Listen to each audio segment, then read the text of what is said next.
कुछ साल पहले जब मैं अपना पहला शेयर बाई कर रहा था तो एक कंपनी का फंडामेंटल चेक कर रहा था। उस कंपनी का मार्केट कैप 22 करोड़ रुपए थे, अर्थात मैं उस कंपनी को 22 करोड़ रुपए में खरीद सकता था। मैं देख के चौंक गया क्योंकि कंपनी के पास काफ़ी लैंड थे, काफ़ी मशीनरी थे, फिर भी कंपनी 22 करोड़ में क्यों मिल रही है।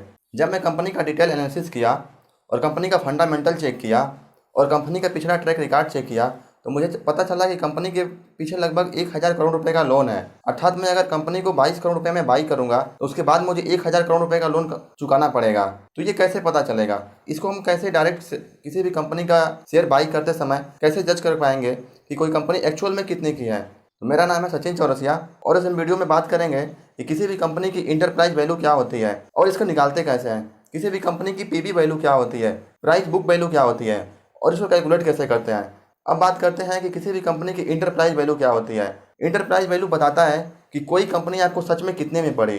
जैसे एग्जाम्पल के सहारे अगर हम समझें, यदि कोई कंपनी आप बाई कर रहे हो जो आपको लगभग 100 करोड़ रुपए में पड़ रही है और कंपनी के पास एसेट या कैश कंपनी के पास लगभग 40 करोड़ रुपए का हो और कंपनी पर लगभग 30 करोड़ रुपए का लोन हो, तो इंटरप्राइज वैल्यू क्या होगी? 30 करोड़ रुपए का लोन है कंपनी के पास और 40 करोड़ कंपनी के पास एसेट है, अर्थात 40 करोड़ रुपए की कंपनी के पास मशीनरी हो सकती है, कैश हो सकता है। तो टोटल इंटरप्राइज वैल्यू क्या होगी? 100 करोड़ प्लस 30 करोड़ माइनस 40, यानी कि टोटल इंटरप्राइज वैल्यू क्या होगी? 100 करोड़ प्लस 30 करोड़ माइनस 40, यानी कि टोटल आपको एक्चुअल में कंपनी कितने की पड़ी? 90 करोड़ की। आप कंपनी को पे कितना किए हैं? 100 करोड़, यानी कि 100 करोड़ आपका मार्केट कैप है। एक्चुअल में कंपनी दिख रही है 100 करोड़ की, लेकिन एक्चुअल में कंपनी आपको कितने की पड़ी? 90 करोड़ की, 90 करोड़ की, क्योंकि 10 करोड़ का उसमें मशीनरी है लोन चुकाने के बाद भी। अर्थात इसको हम एक फार्मूले के टर्म में अगर कन्वर्ट करें तो हमारा 100 करोड़ जो हमारे सामने दिखाई दे रहा था वो हमारा मार्केट कैप है और 40 करोड़ जो हमारे पास मशीनरी थी 40 करोड़ की या कैश थे वो हमारा एसेट है और 30 करोड़ जो लोन था वो लोन है या डेप्थ है। तो इसको एक फार्मूला के टर्म में कन्वर्ट करें तो मार्केट कैप प्लस लोन या डेप्थ माइनस कैश जो कंपनी में पड़ा हुआ है, कैश या एसेट, ये होता है हमारा इंटरप्राइज वैल्यू। स्टॉक को पिक करने के लिए इंटरप्राइज वैल्यू काफ़ी मायने रखता है। यह हमें कंपनी के फर्जीवाड़े से बचाता है, क्योंकि एक्चुअल में कंपनी कितने की है वो हमें इंटरप्राइज वैल्यू बताता है। अब हम बात करते हैं कि किसी भी कंपनी की पीबी वैल्यू क्या होती है या प्राइस बुक वैल्यू क्या होती है। प्राइस बुक वैल्यू बताता है कि जो भी शेयर या जो भी स्टॉक आप बाई कर रहे हैं उस शेयर्स के बदले कंपनी के पास कितने एसेट रखा है, कितने का कैश रखा है, कितनी की मशीनरी रखी है। अर्थात अगर सडनली कंपनी को कुछ हो जाए, कंपनी को शट डाउन होना पड़े, कंपनी को बंद होना पड़े या कंपनी को कोई ऐसी इंसिडेंट दुर्घटना हो जाए तो आपके एक शेयर के बदले कंपनी आपको कितना पे करेगी, ये बताता है हमें प्राइस बुक वैल्यू। अगर इसको हम एक दूसरे टर्म से बात करें तो बुक वैल्यू क्या होता है? कंपनी के पास जो एसेट रखा हुआ है। अर्थात अगर बुक वैल्यू की वैल्यू जो कंपनी आपको एक शेयर्स के बदले देने वाली है या कंपनी को एक शेयर्स के बदले कंपनी के पास रखा हुआ है, अगर उसकी वैल्यू आपके उस कंपनी के शेयर्स के प्राइस से कम हो तो क्या होगा? उस कंडीशन में पीबी की वैल्यू क्या होगी? 1 से ज़्यादा होगी। अर्थात पीबी जो आपका पीबी रेशियो है अगर इज ग्रेटर देन 1 है तो वह एक बुरा साइन हो सकता है। लेकिन वहीं पे अगर बुक वैल्यू जो कंपनी के पास एसेट रखा हुआ है आपके एक शेयर्स के बदले अगर उसकी वैल्यू आपके शेयर्स से ज्यादा है तो उस कंडीशन में पीबी जो रेशियो है उसकी वैल्यू 1 से इज लेस देन आएगी, 1 से कम आएगी। अर्थात आप कह सकते हैं कि किसी भी कंपनी के लिए जब आप फंडामेंटल चेक करने जा रहे हैं तो पीबी इज लेस देन 1 यह एक अच्छा साइन हो सकता है। हाँ, लेकिन केवल पीबी देखकर किसी भी कंपनी के स्टॉक को बाई करना यह एक अच्छी बात नहीं हो सकती है। सिर्फ पीबी के बेस पे किसी भी कंपनी के स्टॉक को बाई नहीं करना है। किसी भी स्टॉक को पिक करने के लिए पीबी रेशियो देखना तो जरूरी होता है, लेकिन सिर्फ पीबी के बेस पे किसी को स्टॉक को पिक नहीं किया जाता है। उसके लिए आपको ईपीएस देखना पड़ता है, अर्निंग पर शेयर देखना पड़ता है, पी रेशियो देखना पड़ता है, मार्केट कैप देखना पड़ता है। यदि इन चीज़ों को जानना हो, इस पॉइंट्स के बारे में जानना हो तो इससे पहले मैं इसके बारे में डिटेल वीडियो बना चुका हूं, आप डिस्क्रिप्शन में जाके उसको देख सकते हैं। अब हम अपने कंप्यूटर स्क्रीन पे जाके कुछ प्रैक्टिकल देखते हैं। अब उस कंपनी के एक्चुअल डाटा चेक करते हैं।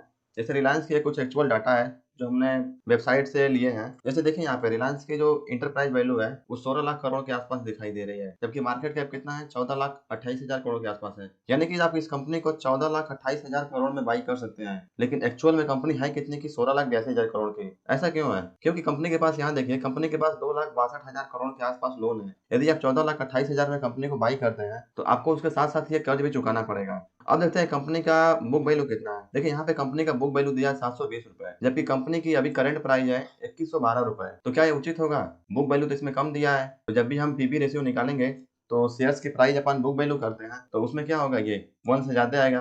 का ये अच्छा साइन है? ऐसा हर केस में नहीं बोल सकते, क्योंकि रिलायंस यहाँ पे इसकी ब्रांड भी देखी जाती है। रिलायंस की ब्रांड अच्छी है, यहाँ पे आप बिलीव कर सकते हैं। लेकिन ऐसा नहीं कि मेरे कहने के आधार पे आप जाके किसी भी कंपनी की शेयर बाई कीजिए या सेल कीजिए। यहाँ पे देखिए इसकी बुक वैल्यू कितनी है, 2.93, एक से काफी ज्यादा है। अब यहाँ पे बात करते हैं पीई रेशियो की। ये देखिए यहाँ पे पीई रेशियो रिलायंस से कितना दिया है, 45। पीई रेशियो होता क्या है, प्राइस अर्निंग रेशियो, यानी कि प्रॉफिट का कितना कितना गुना आपको कंपनी को देना पड़ता है। अब प्रॉफिट कितना हुआ है, ईपीएस, यानी कि यहाँ पे देखिए ईपीएस है इसका, अर्निंग पर शेयर, यानी कि 46 रुपए के आसपास, यानी कि पर ईयर में कंपनी आपको एक शेयर के बदले लगभग 46 रुपए का मुनाफा दे रही है, और कंपनी में लगभग आपके इसके अर्निंग का 45 गुना आपको इसको पे करना पड़ रहा है। इस हिसाब से आप किसी भी कई कंपनियों को आपस में कंपेयर करके आप एक अच्छा डिसीजन ले सकते हैं। अब कभी दूसरे कंपनी की बात करते हैं, जैसे मान लीजिए हमारे पास टाटा मोटर का डाटा है। अगर हम टाटा मोटर का देखें तो देखिए टाटा मोटर की इंटरप्राइज वैल्यू है लगभग 64,000 करोड़ के आसपास, जबकि इसका मार्केट कैप है 42,000 करोड़, यानी कि 42,000 करोड़ में आप इसको बाई कर सकते हैं। लेकिन एक्चुअल में आप पड़ेगी 64,000 करोड़ के आसपास। ऐसा क्यों है, क्योंकि कंपनी पे 25,000, देखिए यहाँ पे 25,444 करोड़ के आसपास कंपनी के पास लोन भी है, और कंपनी के एसेट कैश जो कंपनी के पास है मात्र 3500 करोड़ के आसपास है। इसलिए कंपनी की टोटल इंटरप्राइज वैल्यू हो गई है 64,000 के आसपास, 64,000 करोड़ के आसपास, ये होगी इसकी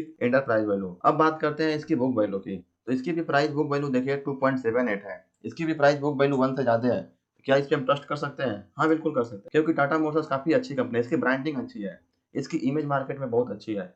अब यहाँ पे देखिए इसकी करंट प्राइस है मार्केट की, अभी करंट प्राइस 135 रुपए के आसपास ट्रेड कर रहा है, जबकि इसकी बुक वैल्यू है 49 रुपए। यानी कि अगर अचानक से टाटा मोटर्स को बंद होना पड़े या अचानक से शट डाउन होना पड़े तो आपको एक शेयर्स के बदले टाटा मोटर कितना रुपए देगा, लगभग 50 रुपए के आसपास देगा। तो ये हो गई इसकी बुक वैल्यू। लेकिन जरूरी नहीं कि बुक वैल्यू हर कंपनी में नहीं देखा जाता है, ये हुई कुछ हैवी इंडस्ट्रीज है, जैसे इसमें आप बुक वैल्यू से किसी भी शेयर्स खरीदने के लिए कैलकुलेशन कर सकते हैं। जैसे आईटी इंडस्ट्रीज हुई, इंफोसिस हुई, सॉफ्टवेयर वाली कंपनियां, उसमें उनके पास कोई हैवी मशीनरी होता नहीं है, कोई एसेट होता नहीं है ज्यादा, तो ऐसी कंपनियों का बुक वैल्यू से जज नहीं कर सकते हैं। ऐसी कंपनियों को उनके ब्रांडिंग के हिसाब से और भी बहुत सारे क्राइटेरिया होते हैं जिसके आधार पर जज किया जाता है। अब चलिए कुछ और कंपनियां हैं, इसमें बहुत सारे टर्म है जिसको हम बारी बारी बात करेंगे आगे चल के, और कुछ कंपनियां हैं जिसके बारे में हम बात करते हैं। जैसे एचडीएफसी बैंक है, देखिए इस कंपनी का मार्केट कैप कितना है, लगभग इतना दिखा रहा है, 8,80,000 करोड़ के आसपास दिखा रहा है, और कंपनी में देखिए इसका पी रेशियो कितना है, 23.85, और इसका अर्निंग पर शेयर है कितना, 51 गिना। अभी जो हम पीछे कंपनी से कंपेयर किए हैं, इससे आप कंपेयर कर सकते हैं जो रिलायंस से कंपेयर किए हैं। देखिए इसका ईपीएस कितना है, 51,